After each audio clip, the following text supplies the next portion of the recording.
Aleluia. Boa noite a todos. Boa noite, pessoal. Que bom poder recebê-los aqui neste tempo precioso. Luz, pessoal.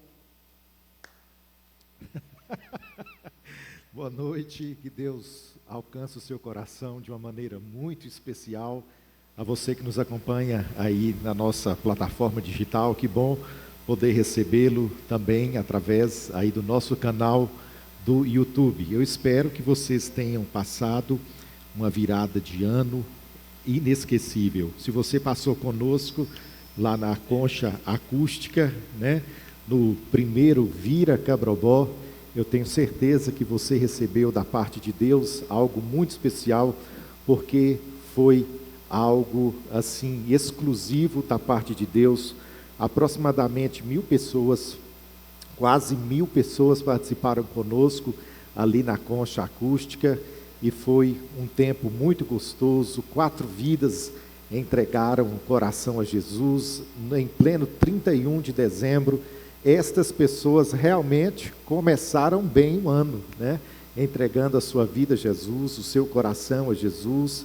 E hoje nós teremos a oportunidade de dialogarmos a respeito deste tema. A partir deste domingo começaremos a refletir a respeito deste tema. Comece bem. Nós sabemos que precisamos de decisões assertivas para que realmente possamos caminhar bem, para que realmente possamos alcançar aquilo que normalmente no início de ano a gente coloca diante do Senhor, a gente coloca diante de Deus. E que você possa hoje fazer a melhor decisão na sua vida, que você possa caminhar em obediência. É de suma importância que a obediência venha fazer, na verdade, parte da nossa jornada, assim como esse vídeo de introdução que nós vimos, este rapaz, né, correndo. A vida também é assim, a vida é essa jornada onde nós corremos, mas nós devemos tomar muito cuidado de que na corrida da vida a gente não esqueça o que realmente importa, que a gente não esqueça o importante. Olha, nós sabemos que quando nós falamos a respeito da obediência, nós não estamos falando a respeito de algo que é natural ao ser humano. A obediência é antinatural ao ser humano. Por exemplo, quando nós observamos esta figura lá do Jardim do Éden, quando nós notamos esta imagem do Éden, o homem preferiu ouvir outras vozes do que a voz de Deus. E quantas vezes na nossa vida nós também somos levados, né, por essa perspectiva de ouvir outras vozes e nos esquecemos de ouvir a voz mais preciosa que nos deseja o melhor em caixa alta.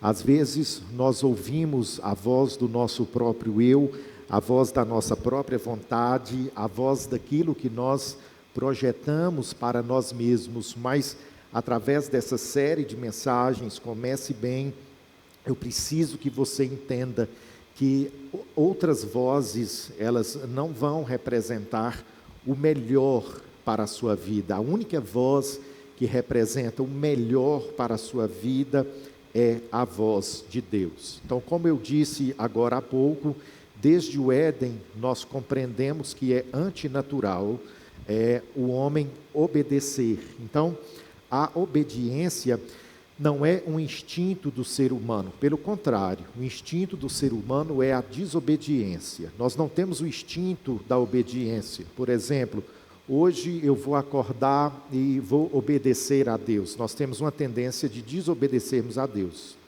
Então não é um instinto do ser humano obedecer a Deus, mas é através da fé.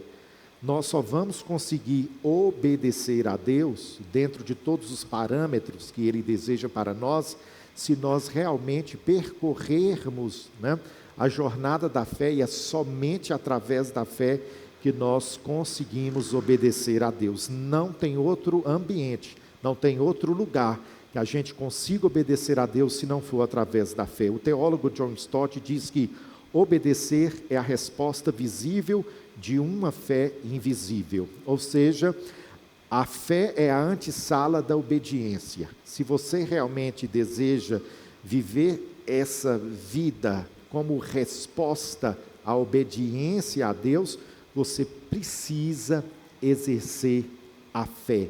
É através da fé que nós conseguimos obedecer a Deus.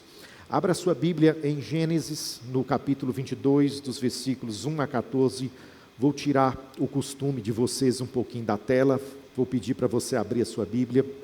Em Gênesis 22, de 1 a 14, nós temos um texto maravilhoso em que Jesus fala conosco, o Senhor Deus fala conosco de uma maneira muito especial através deste texto bíblico.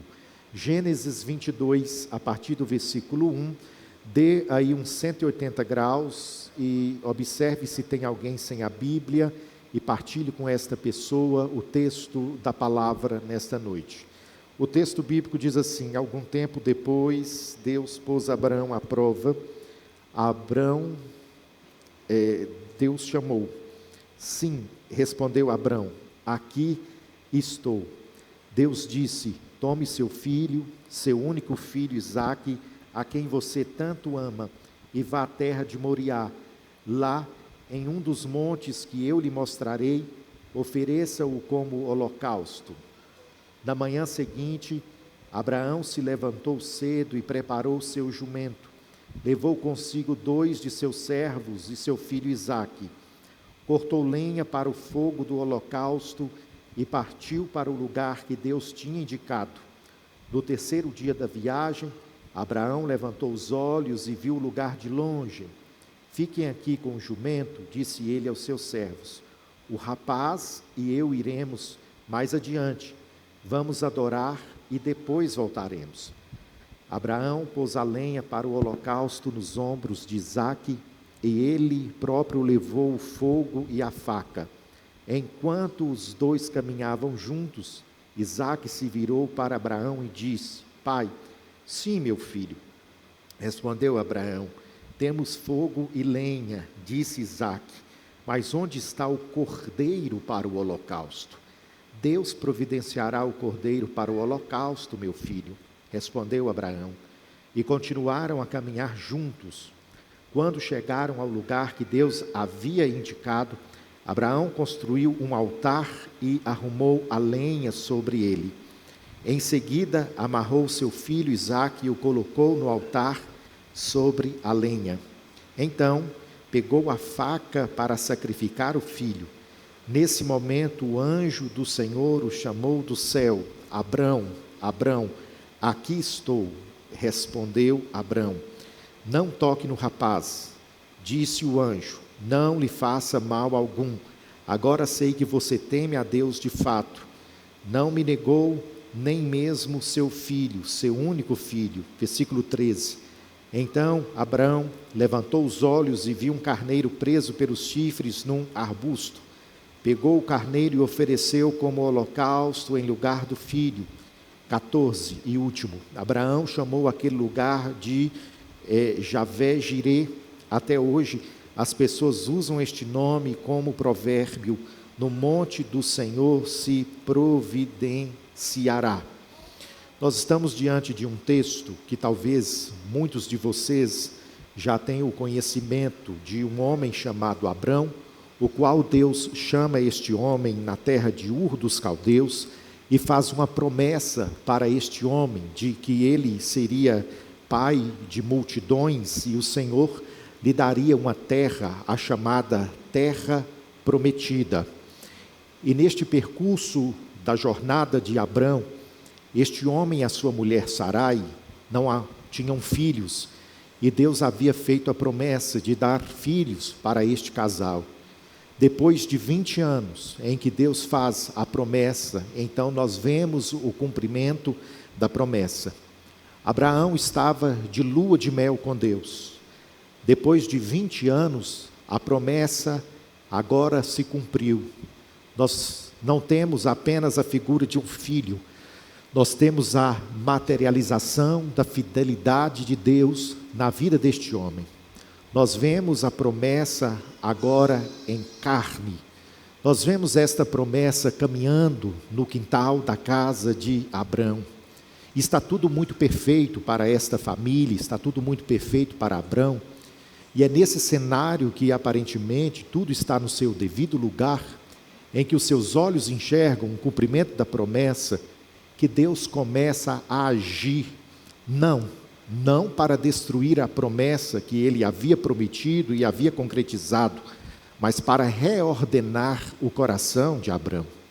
Este texto bíblico deixa claro que o objetivo de Deus não era desconstruir ou fraturar, ou quem sabe fragmentar, uma promessa que ele havia feito e realizado e feito cumprir, mas o coração de Abraão precisava se reorganizar.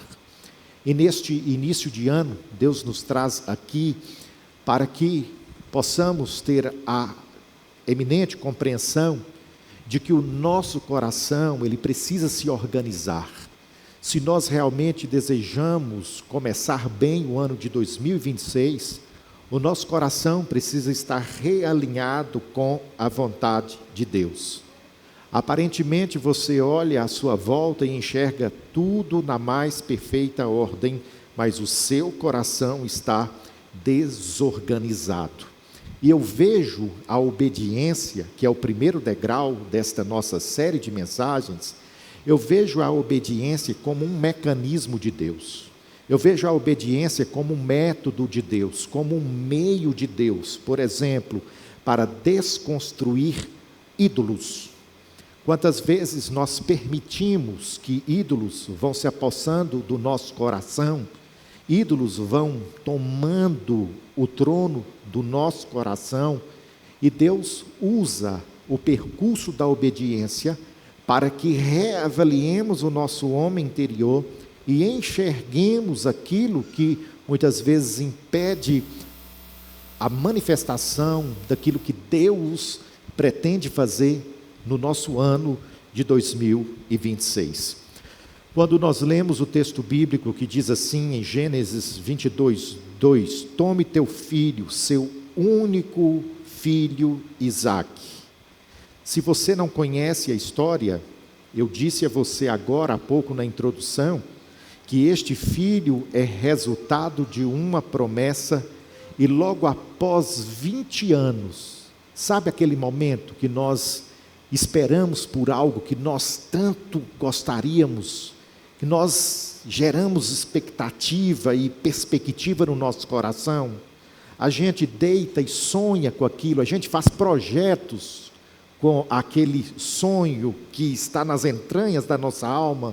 Era o que estava acontecendo com Abrão. Abrão deu à luz, Sara deu à luz, aquela família deu à luz a uma promessa. Só que exatamente nesse cenário perfeito, Deus pede como sacrifício o filho da promessa. Cá para nós, isso não tem sentido algum. Aparentemente falando, diante da razão humana, isso não faz sentido. Só que nesse momento que as coisas para nós não fazem sentido, Deus nos chama a confiar e não a compreender. Quantas vezes nós carregamos no nosso coração uma idolatria, a idolatria da razão. Nós batemos o pé diante de Deus e nós falamos: Senhor, eu tenho razão.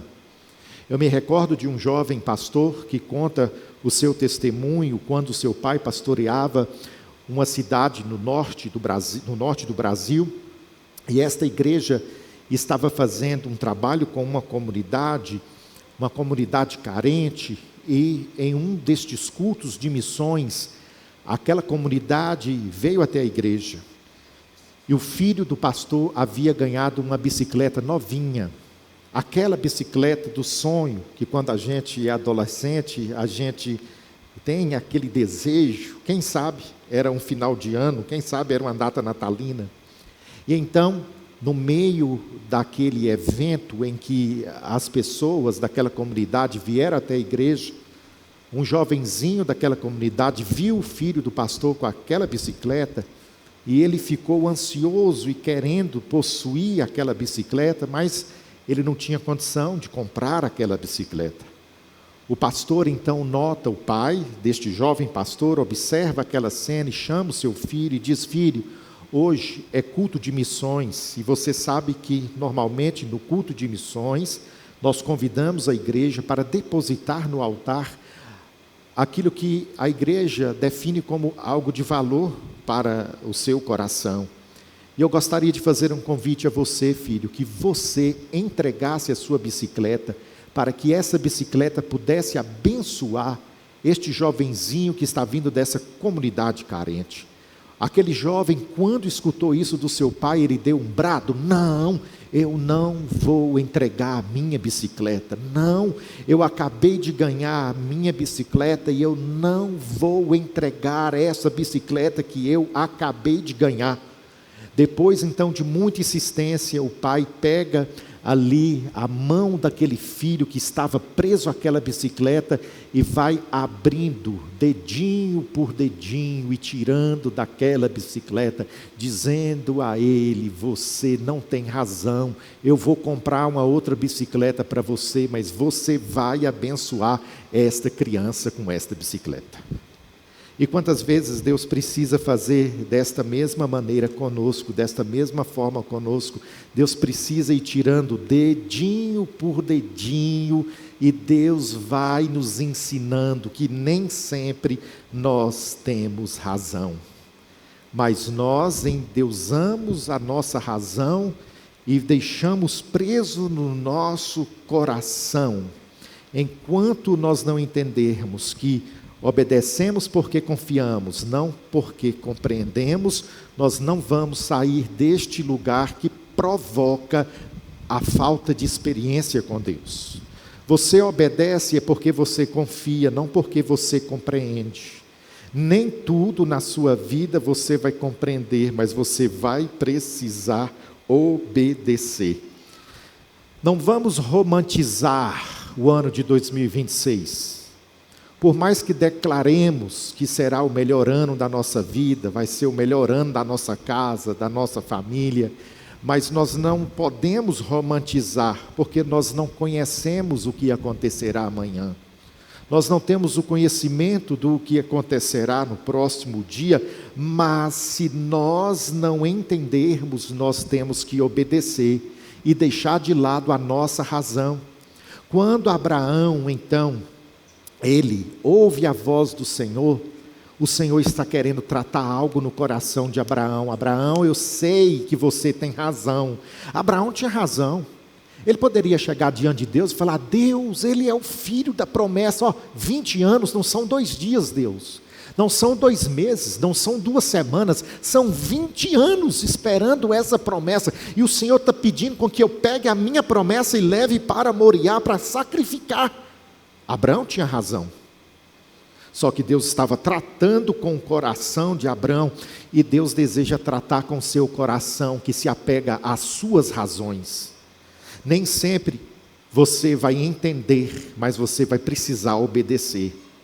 Nem sempre você vai ter o discernimento, mas você vai precisar obedecer. Obedecer é confiar no caráter de Deus. Não é você confiar no seu caráter, é no caráter de Deus. E é o que Abraão estava fazendo.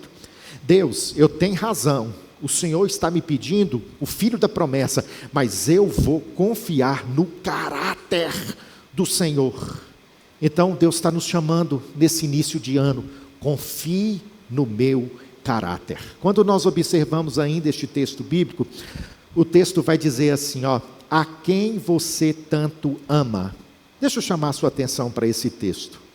O texto vai dizer assim: tome seu filho, seu único filho. Pense comigo. Isaque era o único filho de Abraão? Não. Isaque não era o único filho de Abraão. Tinha o filho da escrava, chamado Ismael. Mas por que o texto bíblico coloca: tome seu filho, seu único filho Isaque, a quem você tanto ama? Abraão havia colocado Isaque em um andar superior do seu coração. Eu vou repetir. Abraão havia colocado Isaque no andar superior do seu coração. E nós precisamos tomar muito cuidado quando nós colocamos algo ou alguém no andar superior do nosso coração. A única pessoa que deve estar no andar superior do nosso coração é o Senhor Deus. Amarás o Senhor Deus sobre todas as coisas.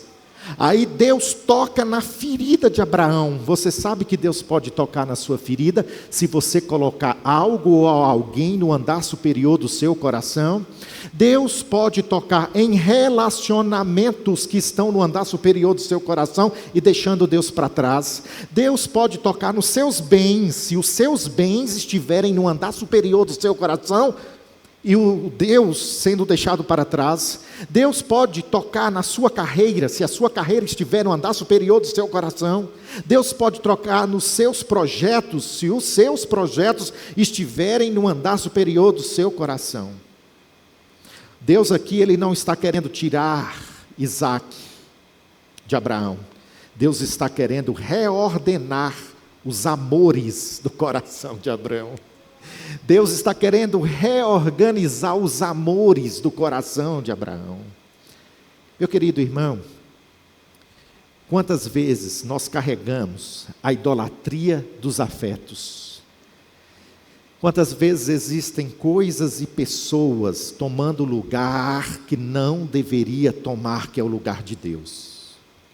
Sabe por que você talvez chegou no final de 2025, cabisbaixo e sem perspectiva para o ano de 2026? Porque Deus não está no lugar que deveria estar na sua vida. Porque pessoas nos machucam, nós machucamos pessoas. Então, pessoas não devem estar no andar superior do nosso coração. Hoje a nossa conta bancária tem algo, amanhã talvez ela não possa ter. Mas independente disso, Deus precisa permanecer no nosso coração. Onde o homem coloca o seu coração, a Bíblia já diz, aí está o seu tesouro. Onde você tem depositado o seu coração. Aí nós vamos seguindo o texto bíblico que diz assim, queridos irmãos, Gênesis 22, 2. Tome seu filho, seu único filho, Isaque, a quem você ama, idolatria da razão, idolatria dos afetos, e vá à terra de Moriá, lá em um dos montes que eu lhe mostrarei, ofereça-o como holocausto. Observe esses verbos, tome, vá, ofereça-o. Quem sabe um pouquinho de português sabe que esses verbos estão no imperativo. Mas no original nós temos uma cadeia volitiva no hebraico. O que é a cadeia volitiva no hebraico? Tome, vá e ofereça-o. É o ultimato de Deus. Deus não está dando uma sugestão para Abraão. Deus está dando ultimato para Abraão. Este é o fluxo da minha vontade, Abraão. Aí que nós sofremos, quando a vontade de Deus entra em choque com a nossa vontade. Mas Jesus orou, que seja feita a tua vontade, assim na terra como nos céus. Sabe por que a gente fica à margem de um ano? Nós ficamos à margem de um ano porque nós queremos que a nossa vontade seja feita. Nós queremos que a nossa vontade venha ser a regente dos nossos dias. Mas este texto bíblico deixa claro que existe a vontade divina. Cuidado para que você não fique enganchado na sua vontade e perca a oportunidade de viver a vontade divina. Que 2026 seja o tempo em que essa igreja viva a vontade divina, que a sua família viva a vontade divina, que você viva todos os dias a vontade divina. Que 2026 não seja o tempo da sua vontade, mas que seja o tempo da vontade divina. Aí quando nós caminhamos, além de nós entendermos que A obediência é o mecanismo que vai trabalhar com a retirada das idolatrias do nosso coração. O texto nos permite compreender que a obediência também ela pode ser uma caminhada de angústia. Não é porque Abraão estava obedecendo que o seu peito estava livre da angústia. Escute bem o que o pastor está dizendo. Escute bem o que eu estou dizendo. Não é porque Abraão estava obedecendo que o seu coração estava em paz. Haverá momentos que nós iremos obedecer, mas o nosso coração vai estar imerso de angústia. Preste bem atenção ao que o texto bíblico diz. No terceiro dia de viagem, Abraão levantou os olhos e viu o lugar de longe. No terceiro dia que ele está rumo ao Monte Moriá, ele enxerga Moriá. Cada passo que ele dá é um dia a menos com seu filho. Cada passo que ele dá aproxima do sacrifício do seu filho. Aquela caminhada não era uma caminhada de satisfação. Aquela caminhada era uma caminhada de dor, obediência e dor. Aquela caminhada era uma caminhada de silêncio. Porque a única vez que você vai ver uma conversa entre Abraão e Isaac na Bíblia, vai ser daqui a pouquinho, quando Isaac pergunta para o seu pai: pai, e o cordeiro? A única conversa. Não tem outra conversa de Abraão com Isaac. Então há uma caminhada no silêncio, tensão. Não quer dizer que você está obedecendo, que não vai ter tensão interior, vai ter tensão. É a mesma coisa de um filho, ou um pai, ou uma mãe, ver um ente querido lá no hospital, diagnosticado com um câncer, e os médicos dizem: não tem jeito, não tem como, é irreversível. Cada dia que passa para aquele familiar, para aquela pessoa, é um dia a menos de estar com aquela pessoa. O que eu penso que Abraão estava vivendo era isso aqui. É enxergar Moriá, e a cada caminhada havia crise no coração daquele homem. A cada passo que eu dou, eu estou perdendo meu filho, porque ele vai ser o sacrifício. Só que é no lugar da impossibilidade que a fé deixa de ser teoria e se torna caminhada. Eu vou repetir. É nesse lugar da impossibilidade que a fé deixa de ser teoria e passa e se torna caminhada. Aí nós temos uma fé angustiada, preste bem atenção, nós temos uma fé angustiada, mas é uma fé angustiada que crê. É isso que está acontecendo com esse homem. É uma fé que crê. É uma fé que, apesar dos dias difíceis, essa fé está acesa. Porque ele diz assim, no terceiro dia da viagem, Abraão levantou os olhos e viu o lugar de longe. Fiquem aqui com o jumento, disse ele aos servos, o rapaz e eu iremos mais adiante. Presta atenção, vamos adorar e depois voltaremos. Cara, isso aqui tinha que estar no singular. Eu vou com o meu filho Isaque, fiquem aqui, eu vou com ele, mas ele vai ser sacrificado.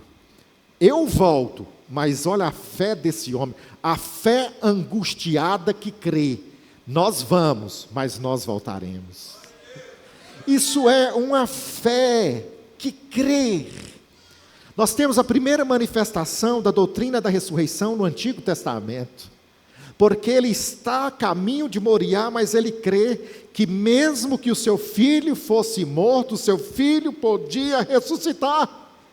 Foi o que o escritor aos Hebreus disse, conclui que se Isaque morresse, Deus tinha poder para trazê-lo de volta à vida.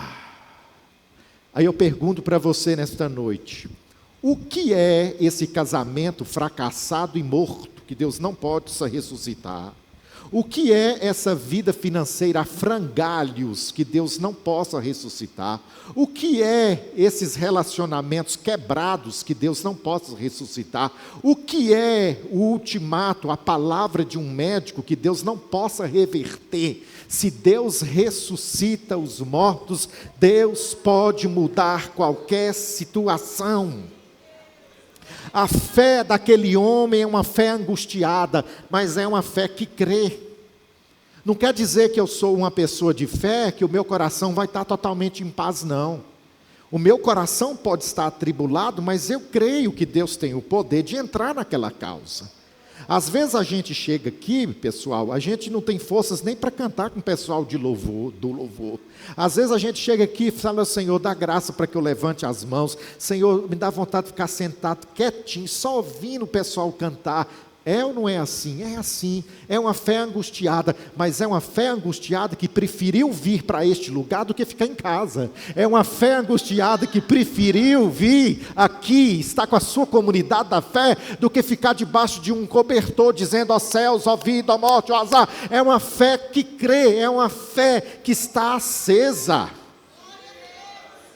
Nós vemos também a oração, né? Nós vemos a oração angustiada que se rende. Aqui é o único momento que a gente vê esse diálogo entre pai e filho. Gênesis 22:8. Quando o Isaac pergunta: e aí, pai? Cadê o cordeiro, pai? Ele não sabia de nada. Está indo para Moriá, sem ter o conhecimento do sacrifício. Aí então o papai diz o seguinte: Deus proverá para si. Preste bem atenção nessa expressão, para si. Não é uma perspectiva de futuro, é alguém que já entregou. Abraão está falando assim: filho, eu já entreguei para Deus, e é Deus que vai resolver. Entenderam? Não é uma provisão de futuro, agora é com Deus. Eu já entreguei para Deus e Deus vai resolver. Isso aqui está revelando entrega. Minha gente, é isso que nós precisamos fazer nas nossas orações angustiadas. Mas sabe o que a gente faz? A gente fica com essa oração para a gente. A gente retém essa oração para a gente e fica sofrendo. Deus pede para você deixar o problema diante dos seus pés, diante do altar, e você traz de novo. Você ora e carrega, você ora e carrega, você ora e carrega. Mas Deus não quer que a gente haja assim. Deus quer que a gente ore e se renda a Ele. Senhor, eu já entreguei ao Senhor, o Senhor vai resolver, o Senhor vai entrar com a providência, o Senhor vai resolver essa situação. Você não precisa negociar com Deus, você precisa render a Deus. Vou repetir, eu não preciso negociar com Deus, eu preciso me render a Deus. É isso que nós estamos vendo aqui. Em momento nenhum, Abraão negociou com Deus, Eulália. Momento nenhum. Deus, pensa direito. Deus, eu vou, mas faz alguma coisa. Deus, não. Sempre obedecendo a Deus. E Deus trabalhando no coração dele. Vamos tirar, Abraão, a idolatria da sua vontade. Vamos tirar, Abraão, a idolatria do afeto. Vamos tirar, Abraão, toda a idolatria que você carrega no seu coração. E é isso que Deus deseja falar conosco nesta noite. Nós criticamos as pessoas que adoram as imagens, mas nós adoramos muitas outras coisas que estão no nosso coração.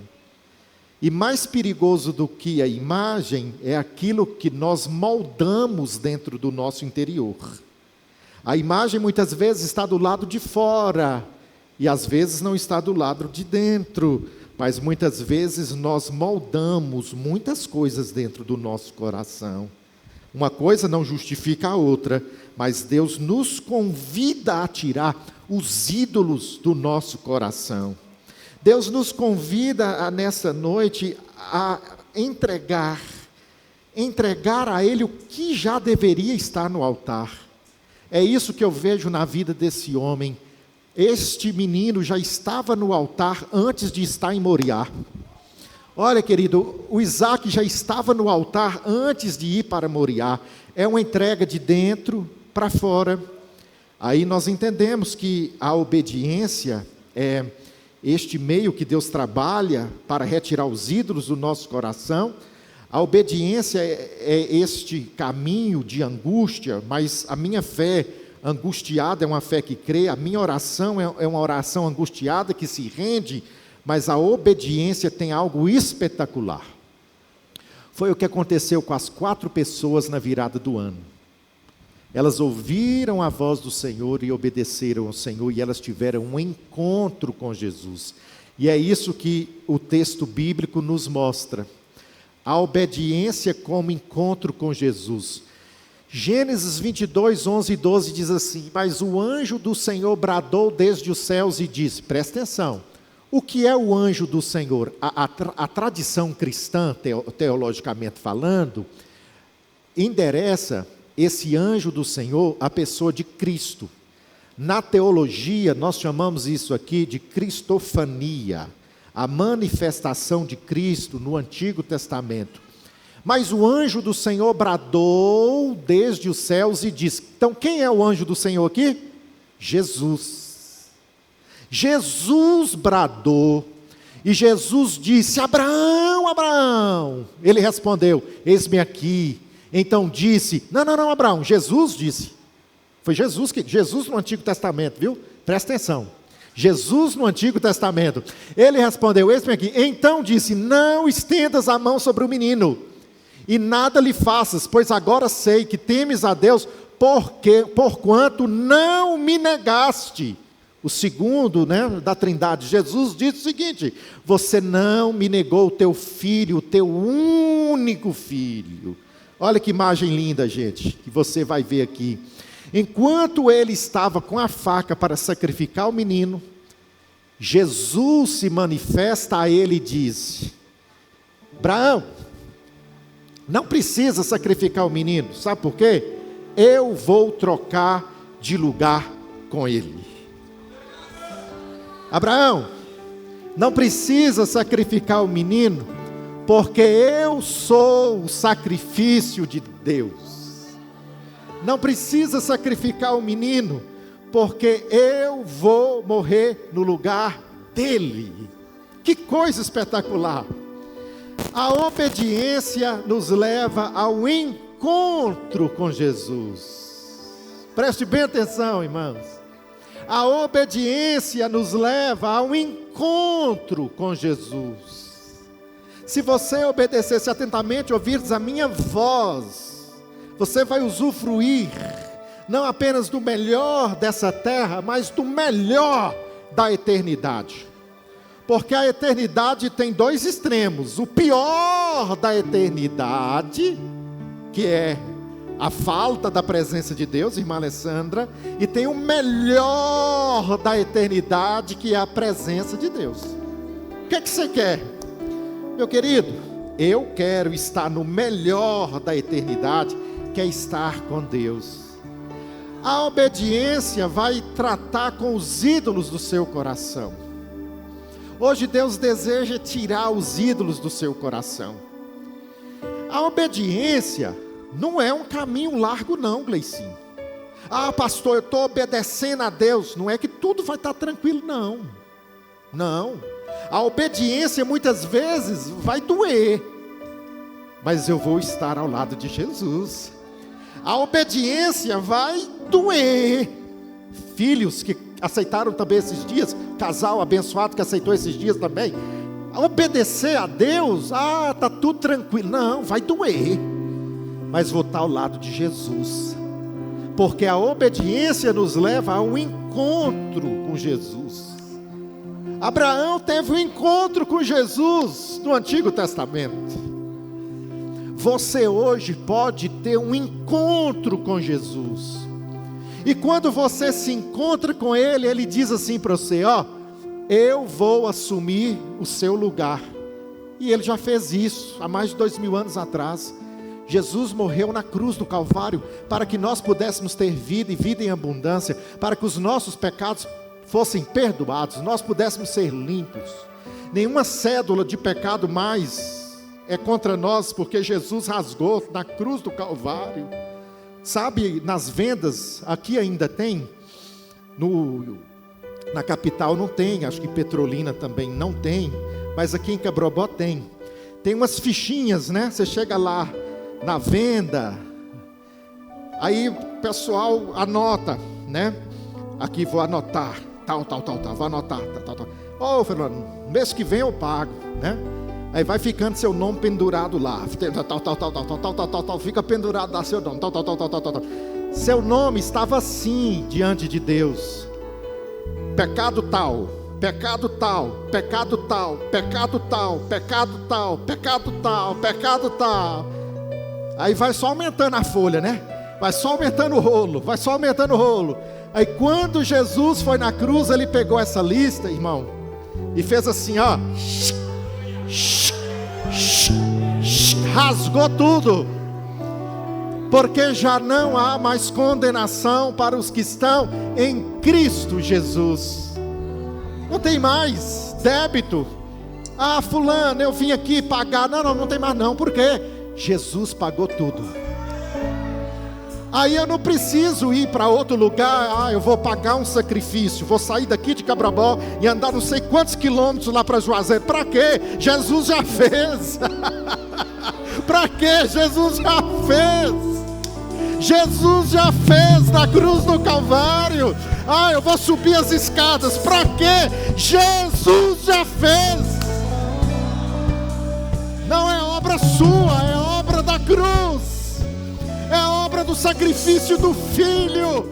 E ele diz assim, ó, está consumado, acabou, já não existe mais nada, você não me deve, você deve usufruir agora a vida que eu tenho para você. Por isso, querido, é o que eu falo aqui na igreja sempre, é tudo sobre Jesus. Que o seu ano de 2026 seja sobre, que a sua família seja sobre, que os seus relacionamentos sejam sobre, tudo, nenhuma gotícula de você, é tudo sobre Jesus. Vai começar alguma coisa? É tudo sobre Jesus. Jesus toma a frente. Jesus toma a frente. Vai começar um relacionamento? Jesus, não me deixe enganar, não me deixe errar. Jesus toma a frente, toma a frente, toma a frente. Vai fechar um negócio? Jesus toma a frente. Vai tomar uma atitude? Jesus toma a frente. Jesus esteja no comando de tudo. É tudo sobre Jesus. O infinitamente mais de Deus para essa cidade é tudo sobre Jesus. Não é sobre pastor, não é sobre igreja, não é sobre ninguém, é sobre Jesus. O que ele já começou a fazer nessa cidade é tudo sobre Jesus. E se nós entendermos essa verdade, nós vamos viver o melhor ano da nossa vida. Seja obediente. Fala para ele hoje: Senhor, mostre os ídolos que estão no meu coração e eu quero tirar. Senhor, a caminhada vai ser difícil. Ninguém fala aqui no altar, a sua vida vai melhorar. Não, é propaganda enganosa. Sabe o que eu costumo falar aqui na igreja, irmãozinhos que entregaram a vida recentemente? Antes de vocês virem até esse altar, a fotinha de vocês lá no inferno era 3x4. Hoje tem um outdoor. Você passa a ser visto. Aí vai começar, o diabo vai usar quem não usava para poder cutucar você. O diabo vai começar a usar uns ferrinhos de dentista do inferno para cutucar você. Mas você vai permanecer, porque é tudo sobre Jesus. É tudo sobre Ele. Quer começar bem o ano de 2026? Primeiro domingo profético. Quero, pastor, caminhe debaixo da obediência. Eu nunca vi na Bíblia, aqui ó, Eu nunca vi na Bíblia alguém que obedecesse e a sua vida desse errado. Eu vou repetir. Eu nunca vi na Bíblia Sagrada alguém que obedecesse e a sua vida desse errado. Por isso Deus está lançando um convite para você nessa noite.